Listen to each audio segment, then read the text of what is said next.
We just got a whole lot of reveals from the upcoming set Whispers in the Well, as well as some information on the upcoming chapters. Let's just dive in.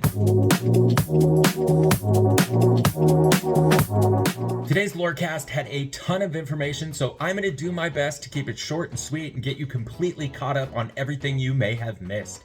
Starting off with the card reveals. So they showed off a new Gaston card, and if you look at the artwork, let's see if I can. Yeah, so because they're partial glimmers, basically, they're not fully complete, and that's what Whispers in the Well is all about. You've got a Gaston who's somewhat incomplete, which is why the artwork is like torn. As you can see, like it's not a complete looking artwork. He has the boost ability, which is where you can pay 2 ink to put the top card of your deck face down under this character, giving people their boost abilities. We'll see more of these boost cards. So Simba was another one they revealed. Boost costs 3, but whenever you put a card under this character, you may reveal the top card of your deck. If it's a character, you can play it for free. They enter Exerted, which is extremely dangerous for some of these decks. I mean, it's a 7 cost, but still, they've literally boosted up some of these cards and their abilities. So really cool to see the changes they're making. The first legendary is the Hades. When you play this character, choose an opposing character. If you do, draw 2 cards, unless that character's player puts that card on the bottom of their deck. So it's like, you either get rid of that character or I get to draw 2 cards. It's pretty cool. Of course, it's a Hades just to go along with the blue Hades that's also an absolute nightmare in my life. But pretty cool to see it. The next reveal was a Megara with a boost. She's a 3 cost. When she's boosted, if there's a card under her, she gets +1 lore and gains. Whenever this character is challenged, each opponent chooses and discards, which would be like your cursed merfolk type thing. Pretty cool to see though. Megara getting back in the mix, and again the artwork, like they're just incomplete cards. It's super cool. I don't know. It was a really exciting reveal day. Moving on was the Daisy Duck legendary, and you're gonna see this card a little bit later in the video. So Daisy Duck is one of the legendaries. I don't think Blue needed any more good cards, but if you look at her ability, while this character is exerted, cards enter opponent's Inkwell exerted. So like if she's exerted, you draw for turn, your card's going in your Inkwell.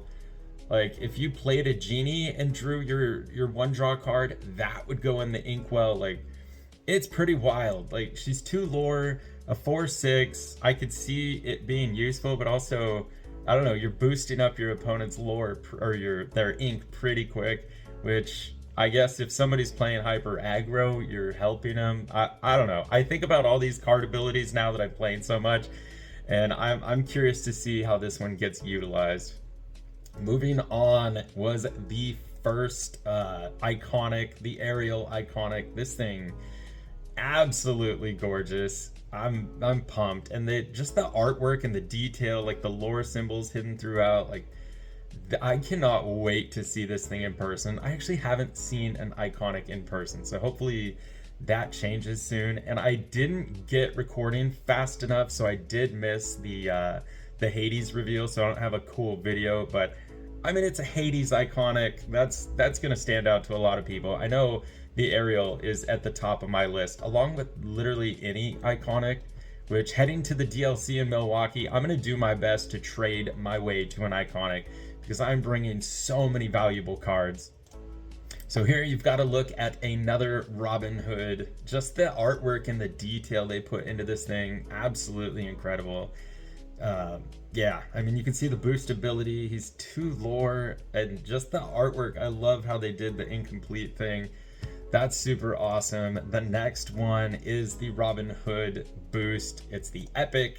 So an epic copy of that. The epics, I'm so pumped for these. I just need to train myself mentally.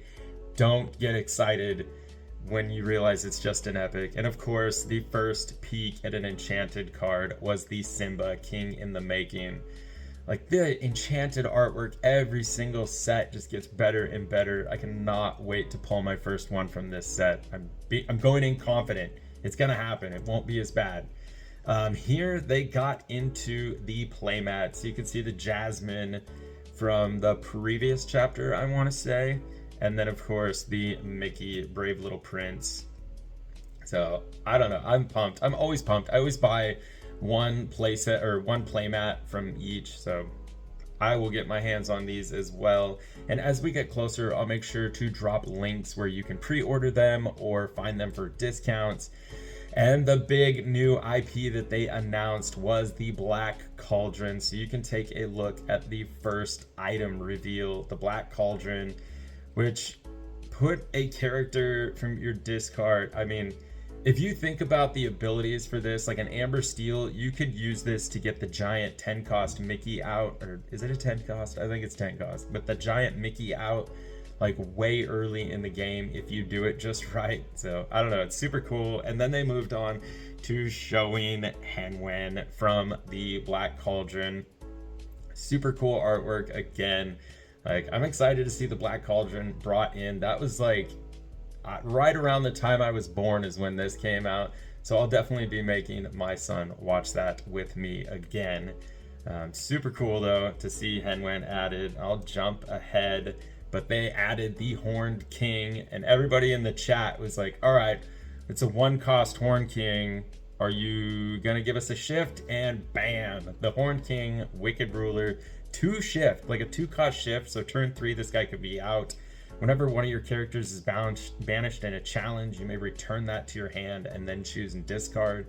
So it's pretty sweet. I'm looking forward to some of these new abilities.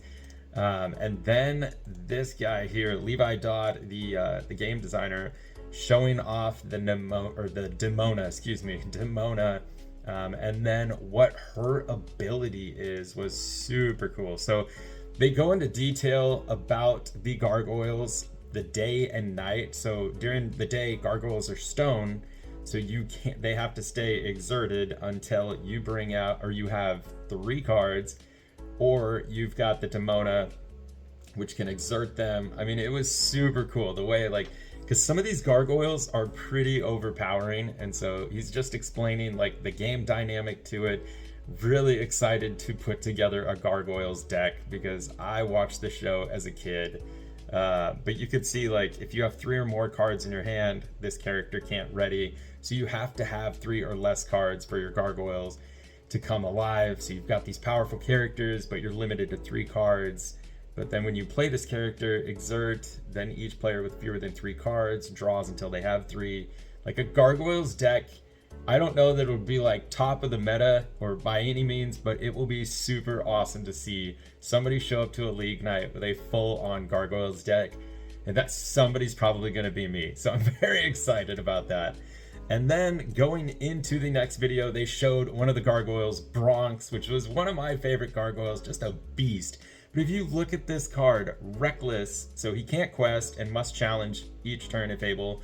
So like the red Maui, he doesn't have rush, but he's a 3-cost, but a 3-cost with a 6/4, like wild. And then again, Stone by Day, if you have 3 or more cards in your hand, you can't ready these characters. Super cool that they did just how they integrated the gargoyles. And then of course behind Bronx, you've got to have the leader of the whole pack. They announced and showed off Goliath. I kept wondering, I was like, you haven't shown Goliath, where's Goliath? You can't have gargoyles without Goliath. So this was another one, still 3 or more cards, Stone by Day. Each one has a pretty cool ability. That Bronx though is just a beast. Like for being a 3-cost with that stat line, it's pretty impressive. And then of course they brought out the Elisa Maza, the Intrepid Investigator. While you have 2 other characters in play with 5 or more, this character gets +2 lore. So if you have 2 Bronx out and her, she's gonna get some serious lore. It's pretty cool. I'm telling you, gargoyles decks are going to be like the fun theme I run. And then going back to some of the other reveals, they showed off the Jasmine 2-cost boost. But the reason this one was so special, she's a 4-cost ink. But whenever this character quests, if there's a card under her, remove up to 3 damage from each of your characters. She's literally healing your entire field of cards. It's a crazy ability. I'm so tired of blue. I'm sorry. I struggle against blue. Like historically, blue has been my nemesis, and they just keep getting some pumped up cards. Moving on to the promos that they showed off though. So the one we just saw on the previous slide. And then Scar will be your buy a box promo. So if you buy a booster box, you're going to get a promo Scar, which that is a great looking card. I'm pretty pumped. Like, the artwork on these things just keeps getting better. And it's really nice when they're making the promos cards that will actually play, like in the last one. Like Strength of a Raging Fire promo was way too cool. And then the Elsa promo, I mean, it's gonna be awesome. It's Elsa. So the artwork again just continues to amaze me and get better and better and better. So these are going to be the promos that you can get by going to your local store and playing in League Night. Every week they typically give promo cards. I know at mine we get one promo card every week for showing up. And then usually in like some tournaments and championships and games we play, those are also part of the prizes. So hoping to get my hand on quite a few Elsas. The other promo they showed off, again, because they're partial glimmers and not full, it's Zeus missing his spark. So he's another one with boost. I'm trying to remember his ability. While there's a card under him, he gets +2. And so that beefs him up, which is pretty sweet. And 2 lore questing. And then the final one that they showed was the Great Illuminary Location. A location promo. Everyone knows how I feel about locations. Actually, nothing against this one. I love the art. It kind of reminds me of the original Ursula's challenge that they did, the Ursula's challenge type thing. Just that card art, that dark black and purple amethyst. Excuse me, I'm gonna call it purple forever. But the art again on this thing came out looking great. It's basically like draw a card anytime you're exerted in that location. Unfortunately, it's got like minimal health, so it'll probably get wiped out fairly quick, I feel like. But it's still a pretty sweet location, especially it being a promo, so you know you'll get your hands on it. And I told you Daisy Duck would be back. She is going to be this Set Champs promo card. So if you're taking top 8, you're taking one of these daisies, which means I have to play hard to win a blue card. Yay. Sorry, you need to stop throwing all the hatred and frustration towards blue. I love all these full art cards that they're doing now, so this is great, something to play for. And then of course near the end they showed off a few more cards. Obviously we knew we were getting some Darkwing, but there's Darkwing Duck as a super rare. Really exciting to see, but he's got, what is his ability? I mean, if you do, you play an item with, so they're basically kind of trying to hype up items again, which means my Tamatoas from the previous set might be worth some money again. I don't know. The value's gone down on those and I wanted to trade them high. And then of course you've got the Sidekick launch pad for Darkwing Duck. Like, I just love seeing these because these are the cartoons and the shows I grew up on. Darkwing Duck was it was too cool. And so now you've got Launchpad with his abilities. But then as they were showing these off, they just jumped right into talking about, well, they're already talking about Chapter 11, sorry, which is the winter. I wrote cheat notes and totally forgot. But they are introducing Angel, which if you read this, she's a Singer 3 if it's your first turn and you're not the first player. So basically, if you're on the draw, you can pay 1 to drop her. So she's like a Cinderella, basically. A Floodborn Cinderella, a 1-cost Singer if it's your first turn and you're not the first player. So if you're playing in a group of 4, players 2, 3, and 4 could also drop this.